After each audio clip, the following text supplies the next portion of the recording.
Ngayong araw nga guys, hindi nga po muna ako nagtinda ng sorbetes dahil nga po yung chapter namin ay may project na mamimigay nga po kami ng pagkain sa mga mag-aalay-lakad nga po nung mahal na araw. At syempre ako nga pala muna to, si Rodel, isang batang sorbetero at isa rin ako sa mga batang nangangarap na gustong magtagumpay sa buhay. Kaya naman po ngayong araw, samahan nyo nga po ako sa kwento ko. At so yun nga guys, no, dito nga po hinakot na nga po namin yung mga pagkain para nga po sa mga mag-aalay-lakad. At dito nga po inayos na nga po nila agad yung tent na gagamitin namin para nga po mamaya pagka nilatag na nga po yung pagkain ay hindi nga po ito mainitan.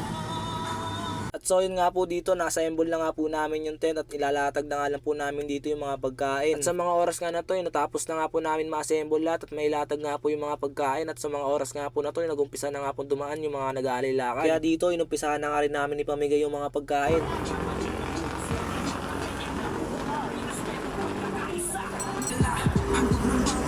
Na makasali sa proyekto ng mga area sa magsulong sa mga kalye. Makikita ang pagkakaisang magkakapatid na kapit-kapit sa layunin namin. Pinapabatid na dito ay katulad ng isip nyo. Hindi matumit kasi kami sa mahanap ka pa na mag-gusto nyo na magkikadikit. Di kami dadangit kung baluktot ang aming hangarin. Kahit sa ibang basa binitbit kapatiran na kaya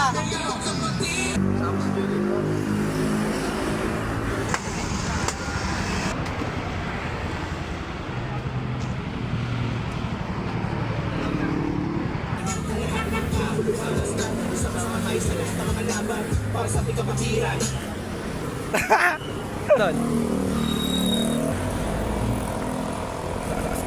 Bluetooth disconnected. Bakit? Oo nga eh. Tol, salot.